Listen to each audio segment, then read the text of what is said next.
Good morning, Seller Sessions. We are here today with one of my favorite people, Elena Saris. Good morning, Elena. Good morning. How are you? I'm doing excellent. Before starting the podcast, I was thinking of the first time I met you, and Uh-oh. I couldn't Uh-oh. help but smile because you are one of those people that's like a super connector.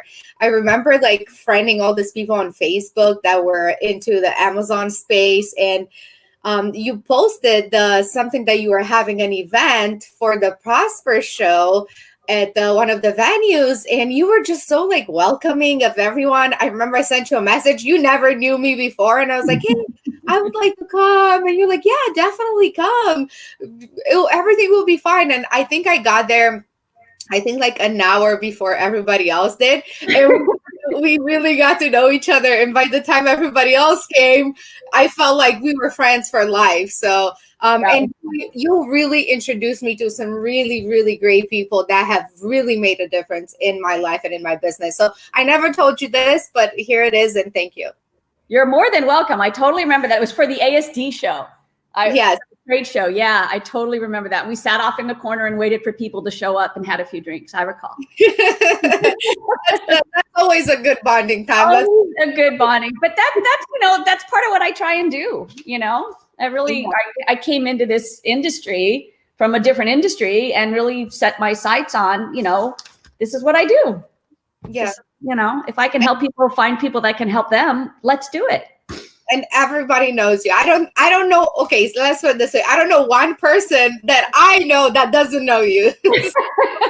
And I'm sure there are a lot more that I don't know that know you. So hopefully I'll get to meet them next time I see you in person. Yeah, I got to work on getting over my shyness. I got to work on that. Yes, I think you do need just a little help, I wasn't calling help, but hey, I want to apologize for all the light coming in. I moved in this new house. It's got all these, what do you call them? Skylights? Like an angel. You look like, there's rays of sunshine behind you. And you're just like in the middle, like the perfect example of a sunshine. I think if you talk to all the people that know me, that know you, they'd say angelic is one of the first adjectives. The thing that comes to their mind is angelic. But listen, that's what I think of you. So I only assume that everybody else is going to be. I'll take it. But for those that do not know the amazing Elena, tell us about yourself a little bit. Well, I came into the e-commerce path, the regular path. I went to law school. I was a lawyer for 25 years first and decided that I needed a chapter 2. And I found I started looking online, like what was this, people making money and people were blogging, and I started a podcast and I did all of the things that, someone who didn't know what was going on. And I found a site called Teespring, and they would let you put up a t-shirt, and I have my moments of humor. So I found some funny shirts and they did incredibly well. And I was like, holy cow. I remember calling my brother who's in academia and saying, I just made $10,000 on a t-shirt. And he's like, he thought I was lying. I had to send him a picture. Like approximately. Like, how long ago was this? I really started looking at online stuff maybe in 2013, 2012. And then maybe the t-shirts were just at the end. Like if there's people on this call who were in the Teespring thing, there was a year point, and especially like a last 6 months point going into 2014, where Facebook was the Wild West. I mean, you had to know nothing to make money with Facebook ads. It was unbelievable. I mean, you couldn't know less than I knew. And here I was like making money on these t-shirts. And all of a sudden this thing popped up, retargeting of, hey, you're online, want to sell on Amazon. And it was like ASM 3 is what it was. And I couldn't conceive of, having gone through law school, having paid off $75,000 in debt, I'm going to pay $6,000 to some dude online to teach me how to sell on Amazon. Like, doesn't Amazon sell on Amazon? Like, it made no sense to me at all. And I just, literally bought new notebooks. Like I was such a geek about it. I wanted to learn everything. And that's what got me onto Amazon, and then Facebook ads started to get hard. And I was like, oh, so I have to work at that. And I got very lucky. I got a good first product, which was, a supplement. I mean, that just shows you how old it was. It was the Wild West. I didn't even know what a probiotic was, and I was number 2 for probiotic for a while. I mean, it was, you had to Google what a probiotic is after you were banking in a few $100,000. Because it was like, I knew that, you know, I had the tool, or I had the resources. I don't remember what tools we used back then to see what was selling. And I was like, oh, wait, this probiotic thing that, you know, ranks, and I can get into it, and it's not that competitive, and why not? Did you ever start taking it yourself? Say it again. Did you start taking it yourself, the probiotic? I didn't take probiotics until maybe 5 years ago. Yeah, I didn't even know. I was like, what? Like, the whole thing was beyond me. But I was working with Jason Fladlin and his group, and he says, yeah, he's looked at it. You know, we had this like one-on-one. He says, it's probably going to cost you about $6,000 to rank. And it cost me about around $7,000 to $8,000 to rank number 2. And it did great. And then everything just started changing. You know, new ASM opened up, and I had a colleague of mine who we had met at the same seminar with Jason, and he was always like number 4 when I was number 2, and we would always joke, but his was like real. I mean, he had it like formulated, he had all this stuff, and I'm like, I just wrapped a label around whatever the company said I could do. And then he wound up being number 1, and they actually at one point, I think they were licensed by The Biggest Loser, the television show. But really? At any rate, he told me, I don't know if this was in confidence, but he told me that it cost him almost over $70,000 at that point just to get into the place. Well worth every dime, because he was making in this, and I got out, you know, this is interesting because you're the first person that's asked me in this new year, like, what's the secret to your success? Like, what do you do? So in this new year, like I've been, you know, I live alone. I live in Los Angeles. The lockdown's very crazy. I have several friends, several people in my world that are over 75. So I am extremely careful. So I've had a lot of time to think by myself. I moved into a new house, and I really have been sort of focusing on what is it that I do that makes me successful. And I think it is a level of awareness and a way of looking at things that people don't look at. So like, rather than chasing the probiotic, I saw the writing on the wall, and I realized all these people were going for all these massive brands on Amazon. You know, aromatherapy, the spatula, the garlic press. And it was not anything I knew I wanted to do. I was still working full time as a criminal defense attorney, specializing in defending people who were looking at the death penalty. So it was not like I had hours of free time on my hands. And so I started thinking, what are people not doing, and how can I succeed? And that's when I started to get a stable of these very small products that no one cared about. A butter dish, a steering wheel cover. The biggest one, not the biggest, but one of the ones that took off the fastest was that stupid flute recorder that kids have to buy. Right? I got it for 65 cents, selling it for $14.99. And, you know, I had like 20 or 30 things making $400 or $500 a month, and they were way under the radar. This was private label at the time. Yeah. Totally private label, but just, you know, random small items from Iwu. I went on one of the first trips to Iwu with this very wonderful but unorganized guy. Shout out to Sean Hart, and he won't mind me saying, he didn't even book the room for like our sessions in the afternoon. We would just yell over other people in the restaurant.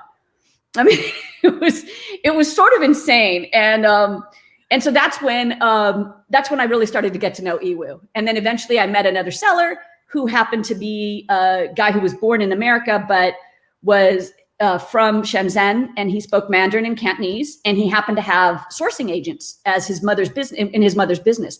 And so we partnered and actually open source in Asia and started taking people to Iwu to show them this incredibly untapped resource. You know, everyone, and you know, and again, I never care what other people think. Like, oh, you don't have a brand. Oh, that stuff is cheap. Yeah, okay. You know, you want to see my paychecks? You want to see what I'm cash? I mean, it's like, okay, you know, I was a big time lawyer. I don't need to have a big, and I'm not dissing brands, you know, go for it. But if you're doing this part-time to make money, or if you don't have that kind of desire, you don't have to have your passion. You know, you don't have to follow your passion. I feel like you follow what it is that you like to do. So for me, I like problem solving. I like putting puzzles together. I like kind of figuring out, not in the real world, but in business. Like, I like seeing things from a different angle. And so I didn't really care what I sold, so long as it was good quality. But I didn't care that people thought of me as the person who sold, the gift you didn't want to get at the white elephant party. Okay. I'm okay with that. I feel like that's your mindset is what took you to the next level. Would you say that that's true? Because a lot of people, from what you're saying, a lot of people tend to go for products that, maybe are popular or maybe make them look good when they talk to their friends in a conversation. Oh, I sell this luxurious item rather than I sell toilet paper. Right. So, right. And so I feel like, at least in my line of business and what I do, I have a lot of clients that, are always looking for products that are very close to their heart, which nothing bad with having a hobby. But, I feel like in the e-commerce and especially in the Amazon, you have to almost go for what's not necessarily near and dear to your heart. Like you started with a probiotic, you had no idea what that was. And a lot of people, they'll come to me with like such tiny items that are like so niche that, even out of those people who are there looking for those items, even those people will not buy them. So, and it's heartbreaking for me to ever say that to somebody like, hey, your audience is not going to be that big. I understand you're very passionate about this, but here for, as a hobby, or are you here to make a lot of money? Well, and I grew up in Los Angeles, so we're surrounded by the industry. So the analogy I always say is, look, make the big blockbuster with the car chases, and then you can go and do your passion product. Right. But you got to make the money with what people want. And especially in Amazon. Now, Amazon's changed a ton in 10 years. Heck, Amazon has changed a ton in the last 3 years since I've been out of the game. But so now it's like, it helps to have a brand. And if you have the ability to do that, that's great. But it is so expensive to get started. Right. Whereas back then you didn't need that much upfront to get started, which is why now, to be honest, if a person comes to me and they're brand new and they say they want to sell on Amazon, I turn them to wholesale first, to selling other people's product to get some idea of how the system works and to make money. And it's what I do on Shopify. So they learn the system. Like, why would you think that's a better start for somebody? I mean, you get in with $500. Okay. You start with $500. I don't personally believe that you can start a real successful Amazon business right now for under $10,000 or $15,000. I just really don't. Not something that you want to brand long term. And here's what happened. I had 3 or 4 good years running with that, and then I started seeing brands come on that that were called brands, but they were selling the same butter dish I was selling that I was getting for like $4 for like $6.50. And I couldn't understand what was going on. And I started like looking into it. And this is the thing. I have this sort of pattern recognition ability. Like I knew something was wrong. It wasn't like I knew what it was right away. And then I come to find out what it was Amazon. Pretending, they have these like little brands that they make them look like their mom and pop shop. And I realized that I was doing their research and development. I was, building Jeff Bezos' business. He was I was building his customer list. I was showing him what little products sold. And I was telling people this, like, you're paranoid, fast forward 3 years, he's testifying to Congress because, they finally had to admit that they're scraping third-party sellers to find out what's selling. And, and look, they're allowed. Okay. It's their sandbox, right? Yes. So I said, fine, I'm going to try and do this on my own. And I went back to Facebook ads and I went back to Shopify. And again, I did the same thing, what was trending, what was selling. And, again, people, you're churn and burning crappy stuff from China. Well, okay. Number one, it wasn't crappy stuff. It was stuff you find at Target and Macy's, you're not going to find it at whatever, but it was quality stuff for what people wanted, I'm trying to think, an ice scraper. If it gets ice off your car, who cares if it's plastic? If it works, right? I'm from LA. I don't know about getting ice off your car, but that thing did $150,000 in 1 month. Who am I to say, oh, it doesn't look really nice and, have a gold handle? And from there, I found something that was selling. And then I took my Amazon experience. I private labeled that and I have a brand store now. So it all sort of comes in, because what did I notice on Facebook? That when I started selling the ice scraper, everybody else started selling the ice scraper. And so you have this, which is sort of fun. I still have those stores that do this churn and burn. It's kind of like, can you get to be first to market? Can you guess what people are going to buy? But my evergreen store, I designed a piece of jewelry that I just noticed has sold 80,000 units, which is, crazy on Facebook. right? I mean, with Facebook ads. all Facebook ads. I All feel Facebook ads. like a lot of people are kind of scared to go into that. Would you mind telling us a little bit about it and what like your strategy is? Because I feel like one thing that people are just so like, oh, it's like untouched territory. Like it's too much money, too much competition, and you know, all the other things people say. Well, that's interesting because when you're doing the churn and burn, you do get competition. But I will tell you, my first big seller, which was just a random item, right, coming from China, it just hit for me, and it hit for like 6 or 7 people in the group I was in.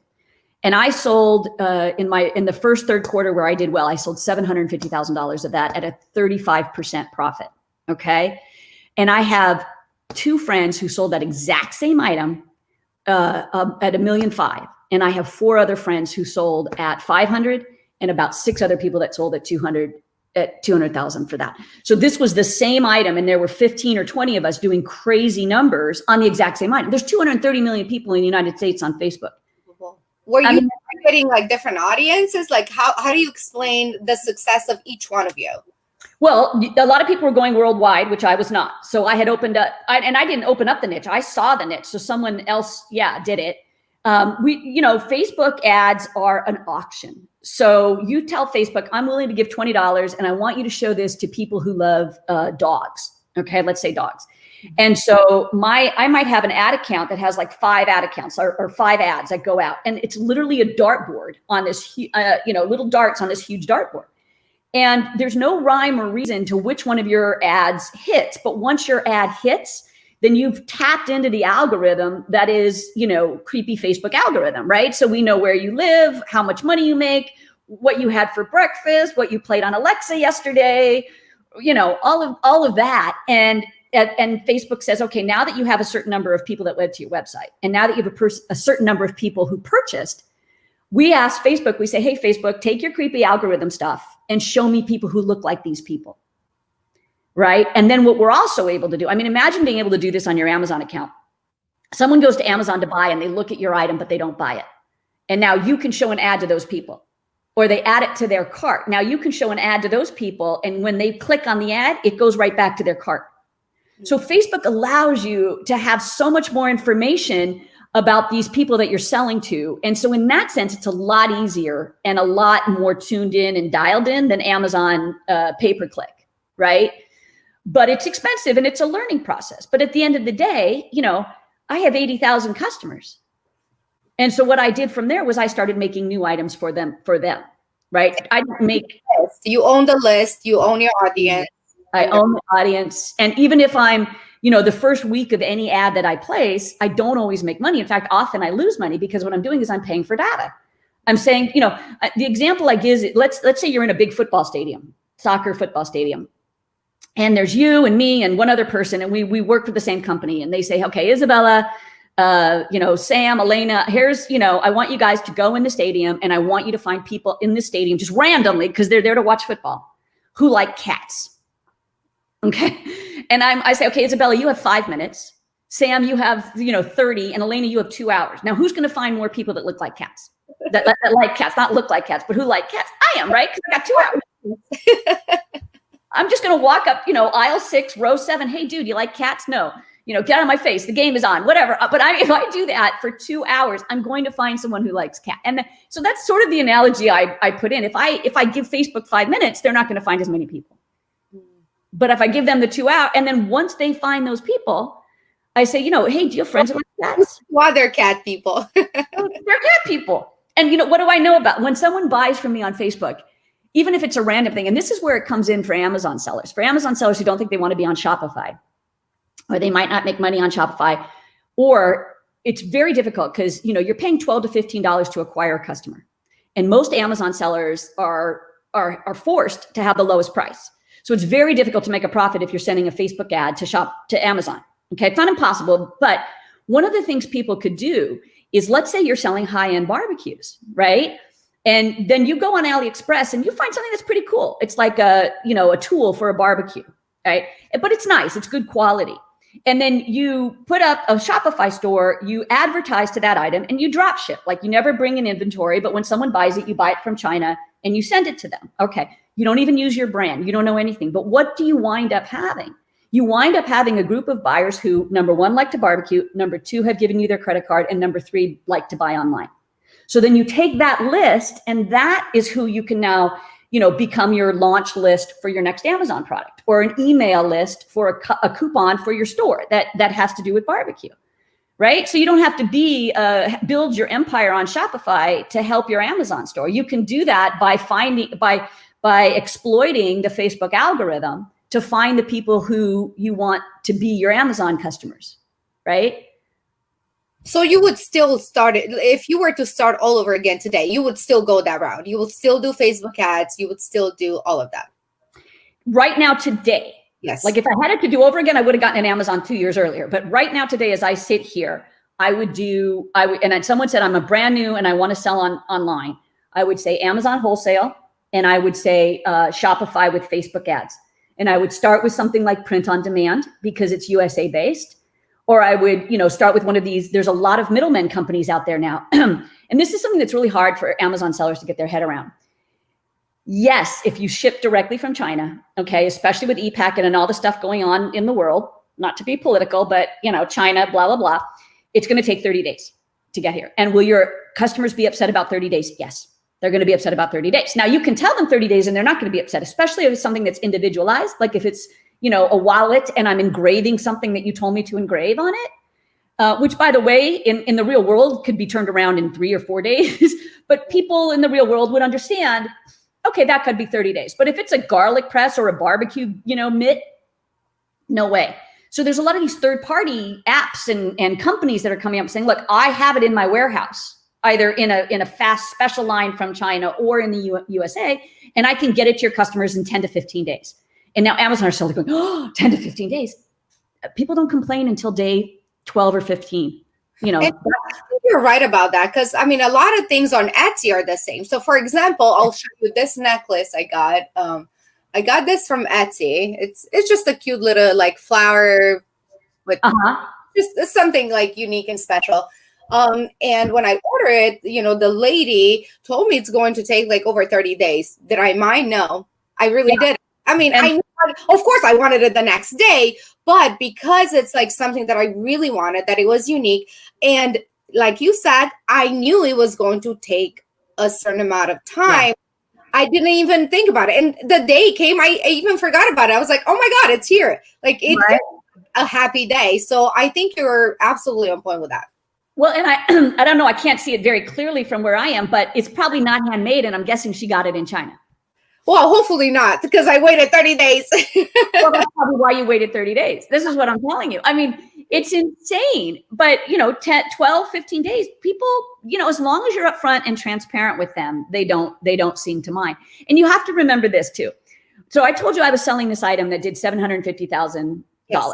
Okay. I don't know the math. I sold it for 35. So however many units of that is. Okay. I knew one day, let's say it's 20,000 units. I don't know. Somebody's laughing at money. It's okay. I understand. I went to law school because I looked on the agenda. There was no math classes. I didn't even really want to be a lawyer. I'm kidding, but I don't know. But anyway, let's say it's 20,000 units. All right. I sold those units while that same item, this is real. And I want you to get this in your head here, was available on Amazon for $12.99. The exact same item, because people weren't price comparing. The worst part of Amazon is you have this great item and people are looking for, like, let's say they're looking for an ice scraper. Okay. 90% of the ice scrapers, they look pretty much alike. One or two might do something special, and, God love you, if you have one of those, that might stand out. But the rest, they're just going to look for, a long thing with a pole with a thing that, and they're going to look at the cheapest one. But when you sell on Shopify, when you interrupt someone's social media experience to buy something, it's an impulse buy. They don't sit there and say, oh, I'm going to go on Amazon and see if, now a couple of savvy buyers do, right? But there were, 50,000 or 80,000 of that one unit that all those people sold that didn't, right? That year. And also, if you get something that people don't know what to type in on Amazon, that's another thing. If you get something that is just bizarre, like an underwear drawer organizer. We kind of know what that is now, but 4 years ago, they would be like, what? You could organize your underwear drawer with these plastic paper thingies, right? But no one's going to go in. I don't even know right now, if you go in one of your tools and you're sitting at your computer and you type an underwear drawer organizer, you might get searches, but no one would have searched or that flex. Have you seen that belt that pretends to like do an electrical charge on your stomach and give you abs? Yes. Like $4 or $5 million. I mean, what are you going to type in Amazon? So many abs. Everybody's walking around with abs. That's how much they sold. Everybody. Yeah, because they all worked, by the way. It works incredibly well.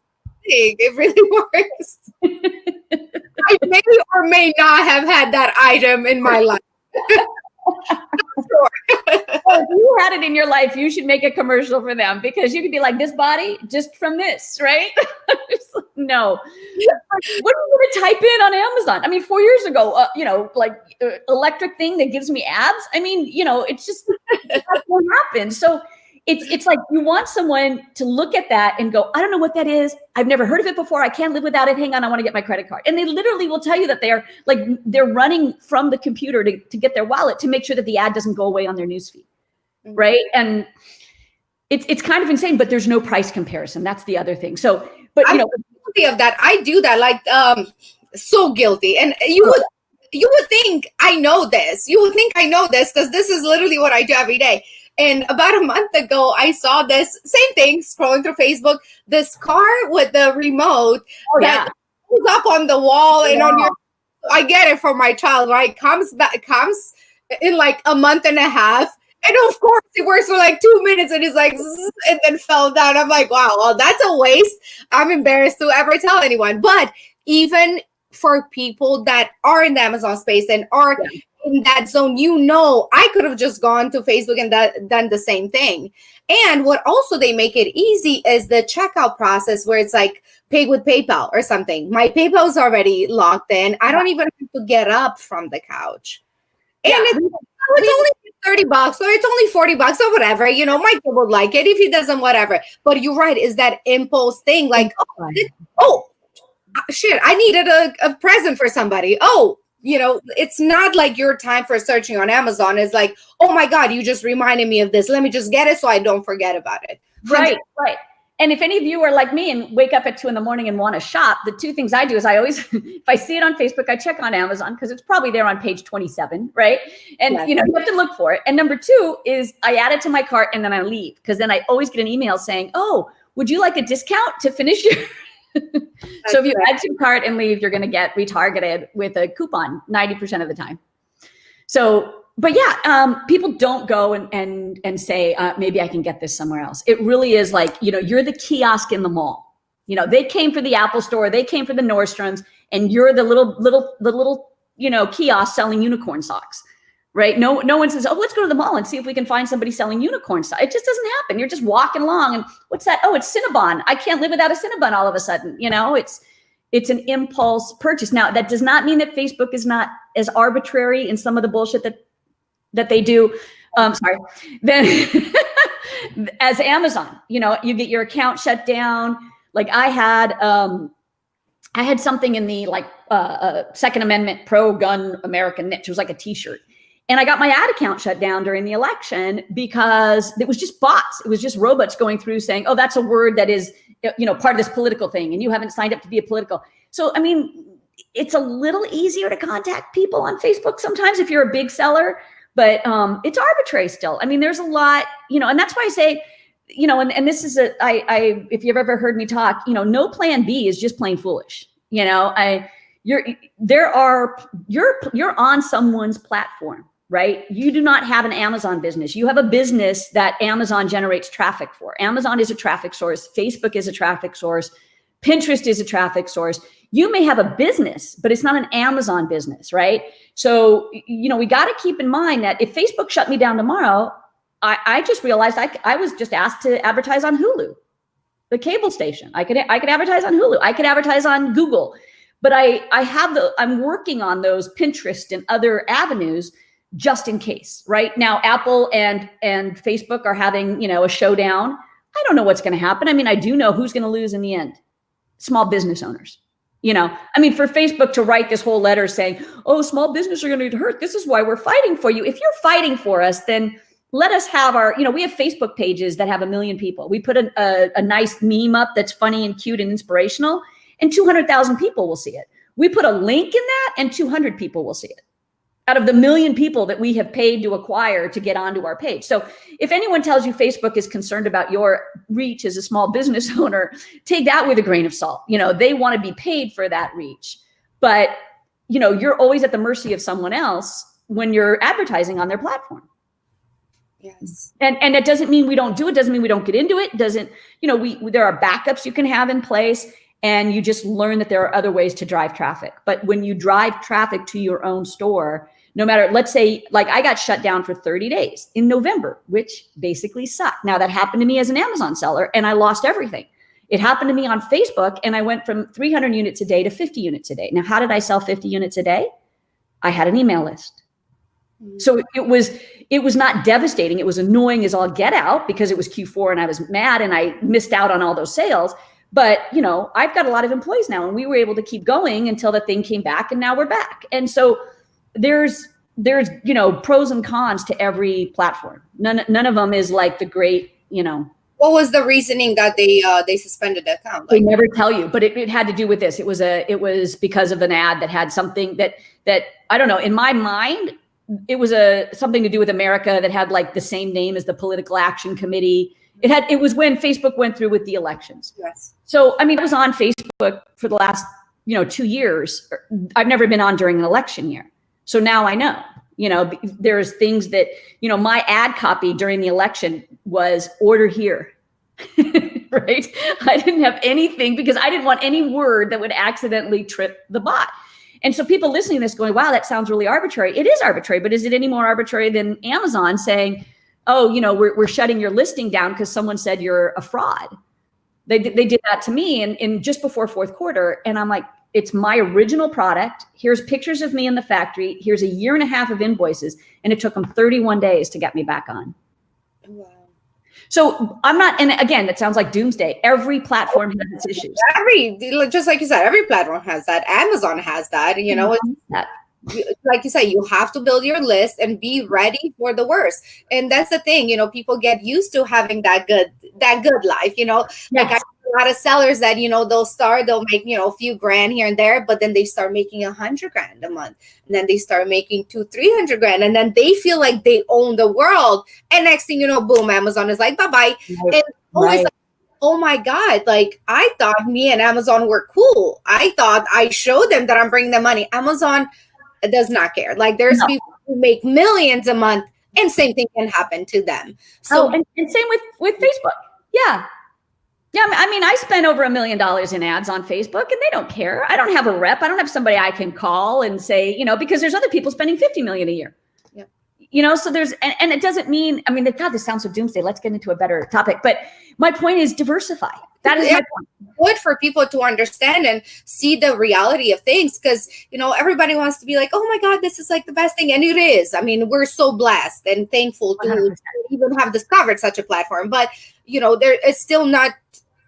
People should still know that there's a possibility that this can happen, and what to put in plan for that. Create your list. That's what I always tell my sellers when they come to me. They all want me to rank their product. It's fantastic. I'm like, remember, create your own community. Like, don't just use me as I am there as a tool to help you navigate your journey, but you should have every single step of the way. You should create your own list. And next time you have a product, you don't have to come and pay me thousands of dollars. Not that I would refuse your money. I'm looking out for people, because there's just so many of them that don't know they don't know what to do. And we tend to think that just because we know it, everybody else knows it. But a lot of people don't. They don't. And I certainly didn't appreciate the value of a list when I started on Amazon. And, it was very difficult to make one because there, as a new seller, we're like, there's rules. You can scrape your usernames and stuff like that, but that's a little hinky, but just building a community on Facebook. That would have been a big, big deal at the time. If I had a community of people who were in my niche that I could like make a post about it and say, hey, go check out my Amazon and, search for this word or something. And we don't think of it. I didn't think of it when I first started on Shopify. I didn't even have a way to capture emails other than if you bought from me. Now I have a pop-up for discounts, so I get a lot more emails. So my list is well over, I think I'm over 150,000 people, 100,000 of whom have bought from me, which is huge.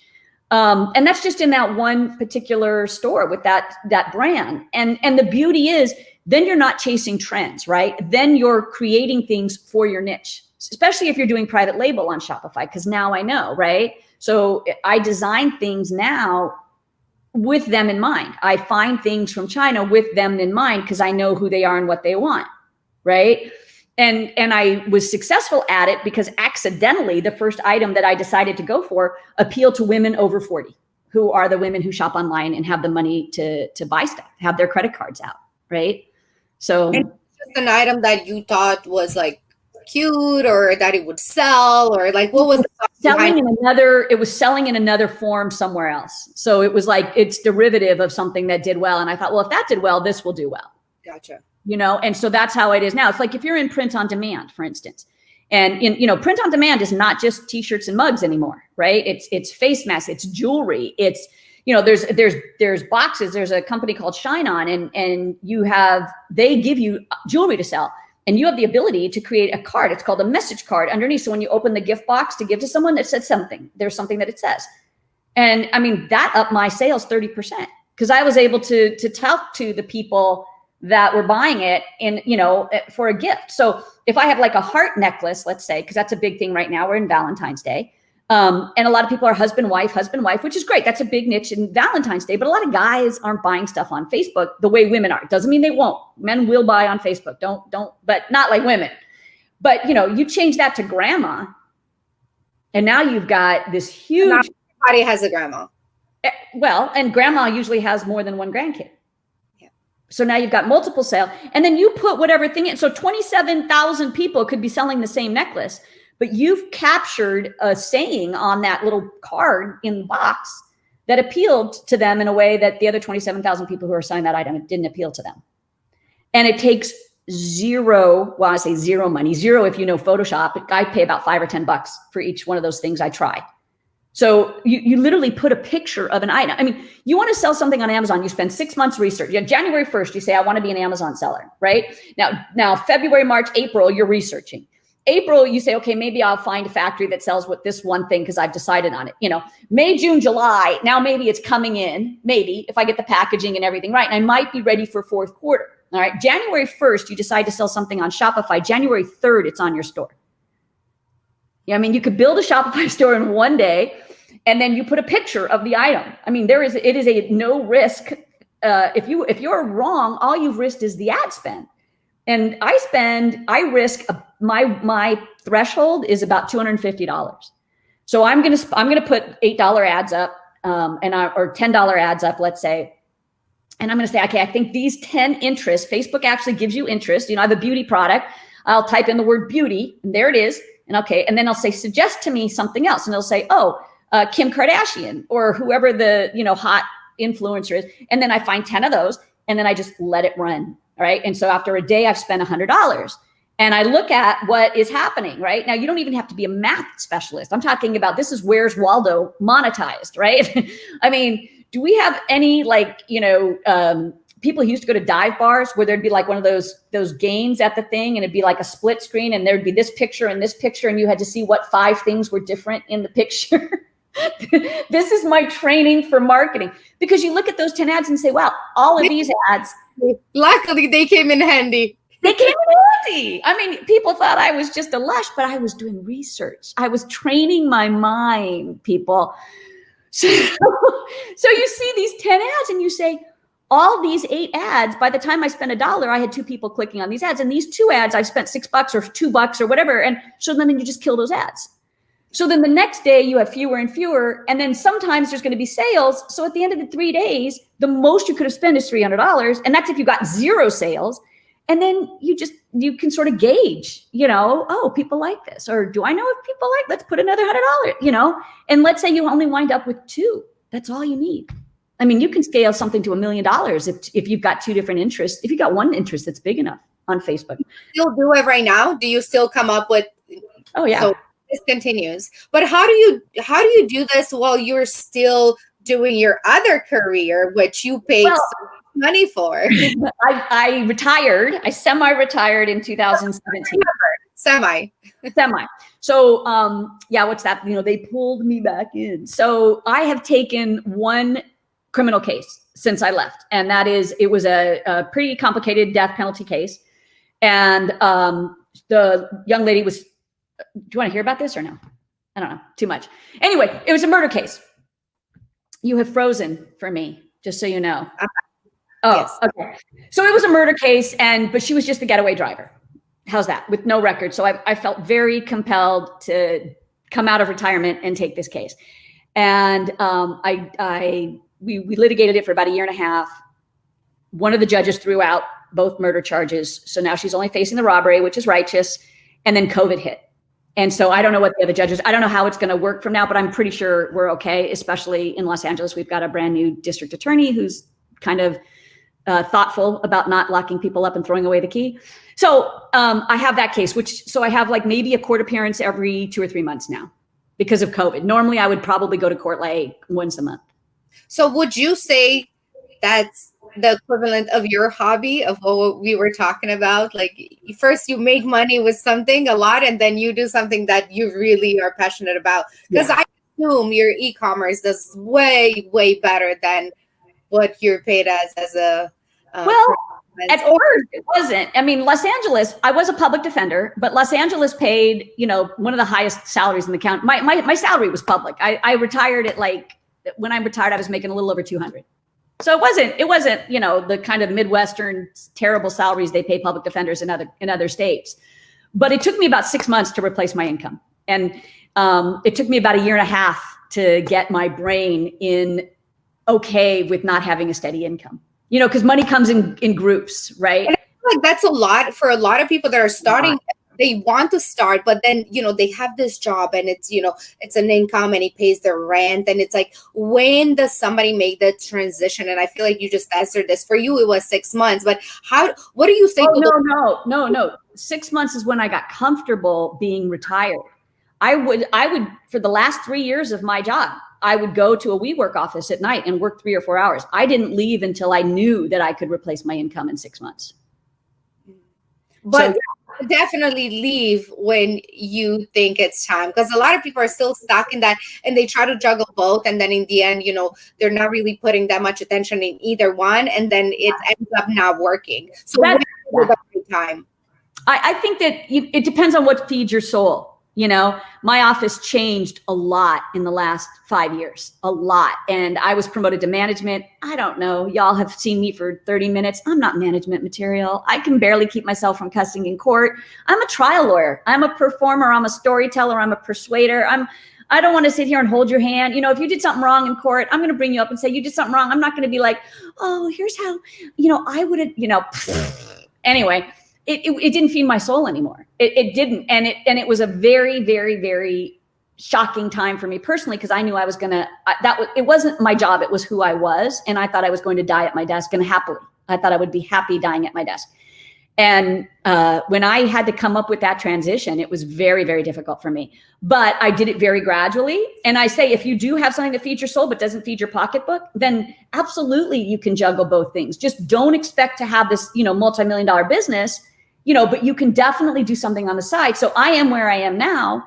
And I was telling Isabella before this that I just developed this pickleball addiction, right?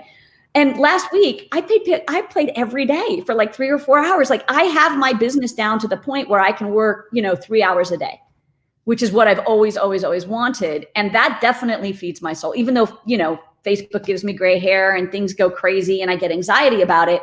I know that I can make a living. I just know that there's nothing, I'm going to zag to something else, right? I mean, here's t-shirts. Okay, Facebook ads are getting hard. Here's Amazon. Okay, everybody's going for these big things. I'm going to zag to these little things. Oh, wait, Amazon's selling these little things. I'm going to zag to Shopify. Oh, okay, a lot of people are competing for the churn and burn. I'm going to zag to this hybrid where I've got private label on Shopify, right? And I don't know what the next zag is, but I'm always looking for it. And it's different than a shiny object. Don't get me wrong. It's different than a shiny object. It's looking at these, pictures on the bar screen and saying, or in law, if I have a case in law and it's, I had a client, who was accused of robbing someone's bike from him. Guy flags down, this guy robbed my bike 2 blocks away. Here's my guy. He says he took my bike and $10. And here's my guy who's got 2 $1 tacos $8 in his pocket and a bike, right? So it's like, how can I look at this differently? How can I see this in a way no one else sees it so that I can convince these jurors that maybe they got the wrong guy? And so by the way, what would you say to them? Okay, this is what I said. And this is very interesting because I think this has to do with marketing too. When you're marketing a product, like and especially a churn and burn product, or even an Amazon product that has competition, right? If you look at that product and ask yourself, every time you have something to sell or to persuade someone about, what am I missing and how can I see this differently, right? So I'll give you a brilliant example. This was not mine. There was a talking hamster that was a huge kid toy for Christmas a couple years back. And you literally talked to the hamster and the hamster repeated back what you said in this very high pitched voice. And it was a very funny commercial got made because a guy was pretending that he was being stopped by the police. And it says, "Sir, do you know what I stopped you for?" And he's got this hamster on his dashboard. "Sir, do you know what I stopped you for?" And it was freaking hysterical, right? And then that blew up as a baby thing, or as a kid toy. And then the next couple months it died. So somebody else made it a pet toy. So here's a dog barking at this toy hamster, and the toy hamster's barking back at the dog and the hamster bark. And that it got another 3 months or 4 months of life. So they just took this and they said, how else can I see this? How else can I look at this? And so when you have a product and you're like, okay, I have this like idea that how can I make everybody right? How can I make everybody the hero? You're somebody who has a need. Okay. You need something, you have curly hair and you want your hair to be straight. All right. That's your need. Now I can't make you feel dumb. There's people starving in Africa. Who cares about whether your hair is curly? It's a problem to you. It may not be a world problem, but it's a problem to you. So you have the hair straightener or the hair iron or whatever you have. Clearly, I've never owned one of these. I'm glad that you emphasize that, just so everybody knows that. But yes, go ahead. We say it has to solve a problem, and people, take that to mean some major issue. Yes. If you're 16 and you want curly hair, that's a major issue. Darn it. Or am I right? Yes. Yes. So you're right you're okay for having this problem. I'm not going to make you feel dumb for having this problem. And why should you pick this? Oh, you're absolutely brilliant and correct in choosing my item over Isabella's item. Oh, aren't you smart? And look at the price. The price is so you want them to feel like they're right. And so that's what I did in that case with the jury. It's like, rather than arguing, there's no way in heck this guy could have done this. This is ridiculous. I said, I want to live in a world where my client is arrested in this case. I want to live in a world where a man flags down the police and says, hey, someone stole my bike, and the police get in their car and look in the neighborhood. I want to live in that world. That's a good world to be in, right? And then I want to live in a world where when the police see a guy with a bike matching the description, they pull him over, okay? And they start to question him. And when they believe that they have probable cause to arrest him, I want to be in that world. If my bike was stolen, that's what I would want to happen. I want to put myself in everybody's position and say they were right. Were the police right? Yeah, absolutely. I mean, geez, the guy said the bike was stolen. It was 2 blocks away, right? And I want to live in a world where he doesn't just go to jail, where he gets to be in front of you people. And now I get to make the jurors the hero of the story. And so my client literally said he was buying tacos and he saw this guy with a bike who was just put it down on the street and ran. And he was near a trash can. So he thought the guy had abandoned the bike. So he picked up the bike right when the police came. So it wasn't him that stole it. It was the dude he saw that ran away. And for those of you going, yeah, right. Okay. 10 of the jurors said, yeah, right. But you know what the other 2 said? Maybe there's a reasonable doubt here. And we wound up hanging the jury, and he was looking at 17 years in prison because of his record. And he wound up doing 2. And so, I mean, whether you think I'm right or wrong, whether you think I'm one of those dastardly attorneys trying to, whatever, the idea was when you make everybody the hero of the story, then everybody's happy, right? The jurors felt like they were empowered to maybe look at this another way, right? And I didn't have to call the cop a liar. I didn't have to make the victim look bad. And I tell you, I've never had more jurors stop me in the hallway and have a conversation about being in the system than that particular trial. And from then on, that's sort of what I try to do. Now, it doesn't work in every case, but I think it works with everything you're selling. How can you make the person the hero of the story? I'm not the hero for being the seller. You're the hero, consumer, for being smart enough to pick my item at the price I put. Wow. I want your item now, Elena. I can see why you were called back to serve, because you are so absolutely brilliant. Oh, thank you. It's just a way of looking at the world, you know? And if you're selling something that's pretty normal, you know, pretty pedestrian, you know, what other angle? There's another angle, I promise you. And if you don't know it, talk to someone in your world who's from a different culture, because they might have a way of using that item that you didn't even think of, you know, or a reason why your item is better that they didn't even think of. Like, I didn't even think that one of the ice scrapers that was selling very well while I was selling mine had a telescope pole. And I was like, what do you need that for? And then I realized, you know, my sister lives in Virginia, and she's very rarely, but they get ice on their cars sometimes. She can't reach the middle of the windshield. She's short. Didn't even occur to me that there are people that can't take one of those, you know, things at the gas station and reach the middle of. That's me. No, it's not you, because you are never without 6-inch heels. So that is not you. I think if I were to like wash my windshield, I probably would not have my heels on. And that's okay. Wait, I just want to take a poll for anyone watching this. How many people don't believe that? You're too funny. But you know, that's what I'm talking about. Like, what am I missing? How can I look? And you know what? I'll tell you what. You know, not to get too airy-fairy on y'all, but since it was the start of the year, I started thinking about my life that way. You know, what am I missing? You think about relationships that way. You know, someone you care about, your friend, your lover is upset with you, and you're like, what's going on? But you don't, you're just like, shut up. I just woke up. What are you talking? And you yell back, as opposed to, okay, what am I missing? What just happened in this person's life? You know, or you're at the store and someone's going crazy, and, you know, they always say everybody's going through something, right? But we never really stop and think of that in the moment. We think of that like later. You know, somebody cuts me off in traffic and I want to just, you know, flip them off and yell at them. And I think, you know what, maybe they're like really late for a job they've been told they're going to lose if they're one more day late. I don't know, but I'm trying more in my real life to think about that. How can I see this situation differently? I love that. I do practice that, and I've been practicing this type of thinking for, I think, my whole life, which, as you can see, like, it makes me happier. Like, I'm a happier person because of it. I mean, do I have like assholes cutting me in traffic all the time? Yes. And do I tend to react because I'm a human? Yes. But then I'm like, you know, just like you said, like, who knows what's going on into that person's life? And, you know, it shouldn't affect me the way that it does. And just like I have problems, those people may have tenfold problems. So when you think of it from this perspective, then your whole world changes. Like, you tend to be a little bit more human and a little bit more empathetic towards those who live around us, because we're all the same. We tend to look at other people as outside of us. They're just foreigners. They're not in our circle. They're not in our life. So it's okay for us to like be mean or do this.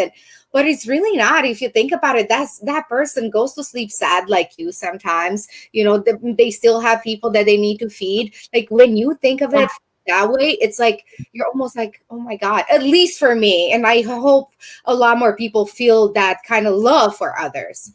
Well, especially now, right? Especially now. But, you know, for me, I had 25 years of that practice because, you know, I remember being with a girlfriend of mine and, you know, just getting stuck behind a train or something when we were going somewhere. And I had just had like a client I adored, who I was trying very hard to get a deal for. This was when the 3 strikes law came out. So no matter what you did on this new case, if you had 2 strikes, you had a balloon of heroin, you were doing 25 to life, right? And I got him. And at the time, it was a big deal. I mean, if this doesn't scare you, we got 6 years, which was this huge celebration, which was just terrible, you know, for one balloon full of heroin. But he'd broken into a garage when he was 18. Two different houses, and that was it. He was looking at 25 to life. And I remember she was really upset about this train, and I'm just sitting there going, I just spent the day with a guy that was happy about doing 6 years in a metal cage. Like, I am not going to get upset.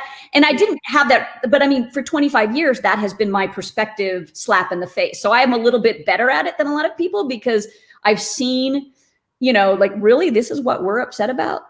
Really? This when there, you know, when I just left was so much worse. So I don't wish those experiences on anyone.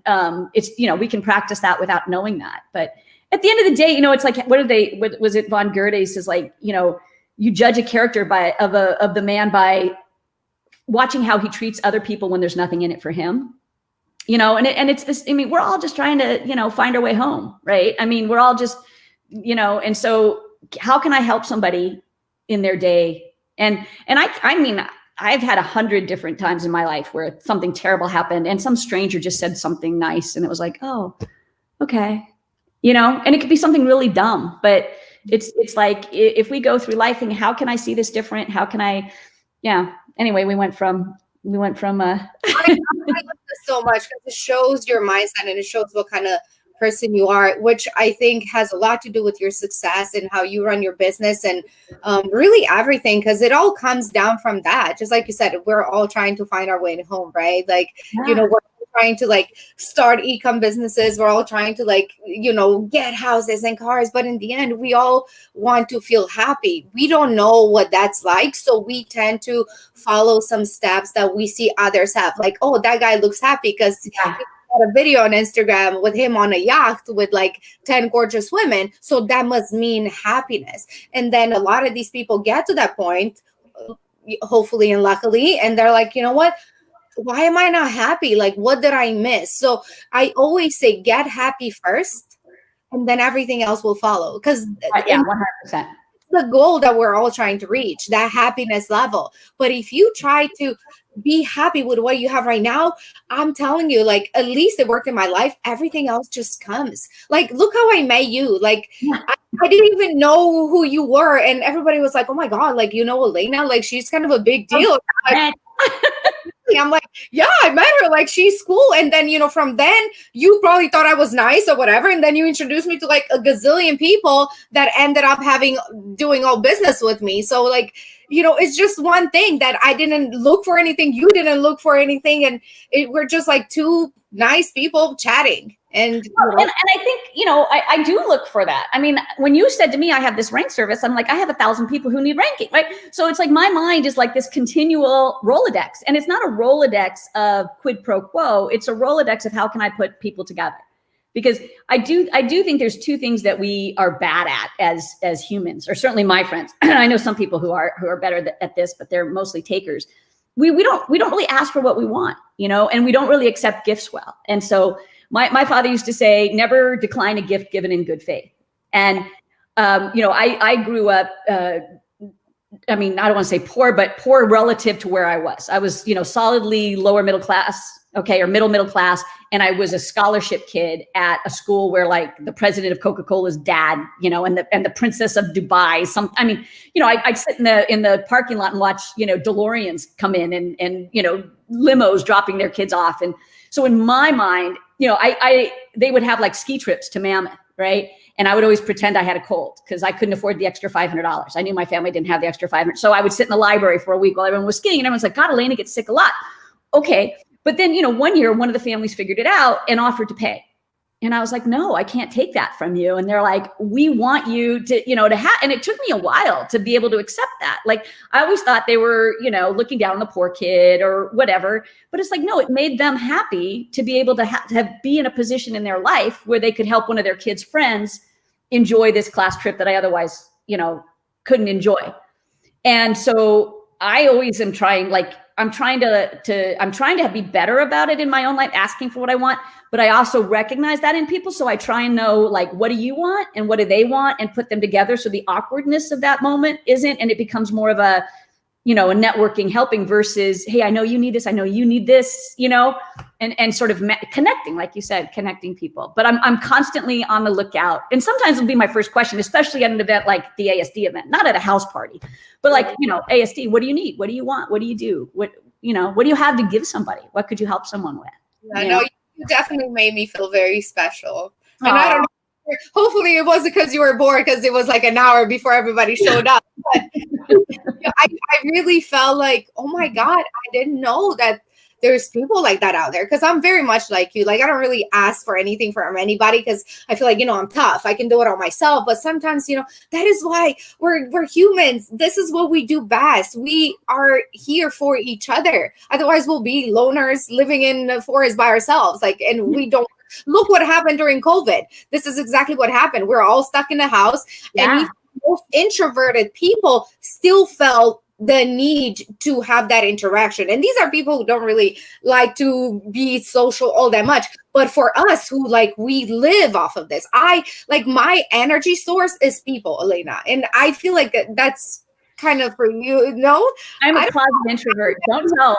I'm a closet introvert. When I met you, I swear you were like a butterfly. And I was like, oh my God, I want to be like her. Like literally everybody came to you and you like, it was just like a magical show. So I don't know you on your introverted days, but on your like very extroverted days. So that's why I felt free to say that. But like for me, I just need that. I need the people. I need the energy. And I'm telling you, there were times this year where I felt like shit. I was like, oh, the world is happening. Like I need people. I need people. And this is great. Talking Zoom and all that, but it's not the same. It's not like we can chill at the bar and be like, Elena, this is what happened. And we laugh about it and we joke. Right. And so I really hope this. And I think you brought up a point, and I'll let you in on a secret. I'll let everyone in on a secret that Isabel doesn't know. I went down to the bar an hour early just to check if everything was okay. And I was going to go back to my room. And then I saw Isabel, and it was your energy that brought me in. It was your energy of like, this is what I want. This is who I am. And you were just confident, and that's an energy that I get in a vibration. And I mean that real. And very few people can exude that on a Zoom call, right? I think you can, but you can definitely do it in real life. And so even though I went down and I was thinking I was going to go back up, I sat and talked with you the whole time because I was totally, interested in that. So for me, thank you. Yeah. But I get a vibe from people. I get a vibe like, are you conning me? I mean, recently I was mistaken one time, and I'm recently very badly, sadly. But 90% of the time, my vibe is right, and I really sense that this is someone who, if they ask me for a favor, they ask me for something, I know that when I call them in a week and say, hey, and I've done this a million times. We used to have this, we still will. We do it online now, an Amazon Los Angeles meeting, ASM Los Angeles, and if I find somebody in that group, there, like you said, I know a lot of people. If you call me and say, I need something and I don't know how to do it, I have 100 people that I can, look at and say, okay, so-and-so needs this. And they're going to do that favor for you, for me, because they know that down the road. And again, it's not a quid pro quo. It's just an energy exchange. It's just an energy exchange. It's saying, I get ahead by helping other people get ahead. Right. It's like money. I think money flows. I think if you hold on to money, it doesn't go anywhere. And I don't know a lot about money. I recently saw your podcast. I thought that was great on that idea, but there's a vibration to everything, right? There's a vibration to everything. And when you're with someone, if you're really attuned to it, this is a person who's genuine and legitimate, and this is a person who's just, trying to get something from you. I love but that. Luckily for me, at least in the e-com space, in person, not online, because online there's a lot of, but in person, most of the people that I know are genuine.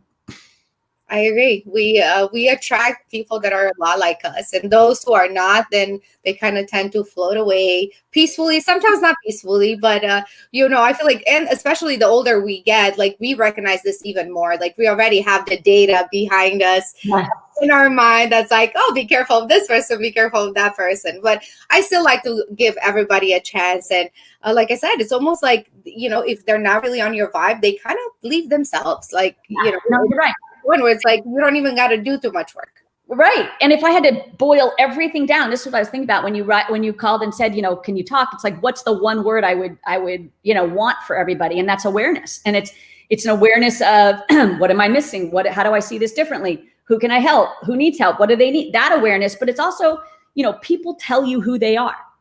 If I look at all the people in my life who've hurt me or who've done something and I go back, I'm like, they said they were going to do this on some level. Or they told me about something in their life. Like, you see these women are like, oh yeah, he abused his last girlfriend, but he's not going to abuse me. Right. And not playing the blame game, but people tell you who they are. And if you listen closely to what they're saying, they tell you. And when I recently got burned by a partner, I didn't listen closely enough, because I so wanted to help. I so wanted more for that person than they wanted for themselves. And that's the other thing you can't do. And I found that out in years in criminal defense, But for some reason, I let my guard down on this time. But in criminal defense, you'd have a client you get this great deal for, and they're like, I don't want it. And it's like, well, then we have to go to trial. I don't want to go to trial. It's like, well, there is no door number 3. You take the deal or you go to trial. And, I would have young lawyers come to me and they're like, he's making the wrong decision. I don't know what to do. And I'm like, if this person had a history of making good decisions, they probably wouldn't be our clients. Right? I mean, let's just, not to make fun, but and you got to let people be who they are too. You can't save anybody, and that's sadly, that's the trap. Sometimes we try, but we cannot save everyone. That's so true. Elena, you are so amazing. I want to continue for like another 5 hours. I see we went over a little bit over an hour. And are you selling anything these days? Or are you selling any courses? Anything that people could like? Because I see we have a lot of comments I didn't even go through, but everybody's just so enamored by you. Do you sell anything? Let's put it this way. Okay, so here's the deal. I had a course. It's a very complicated story. I'm not at a position where I'm able to sell the course that I created right now due to litigation. Let me just leave it at that. So what I will do now is I will, I'm actually having a call next week just with somebody posted an old Helium 10 podcast that I did, and I got just slammed with DMs.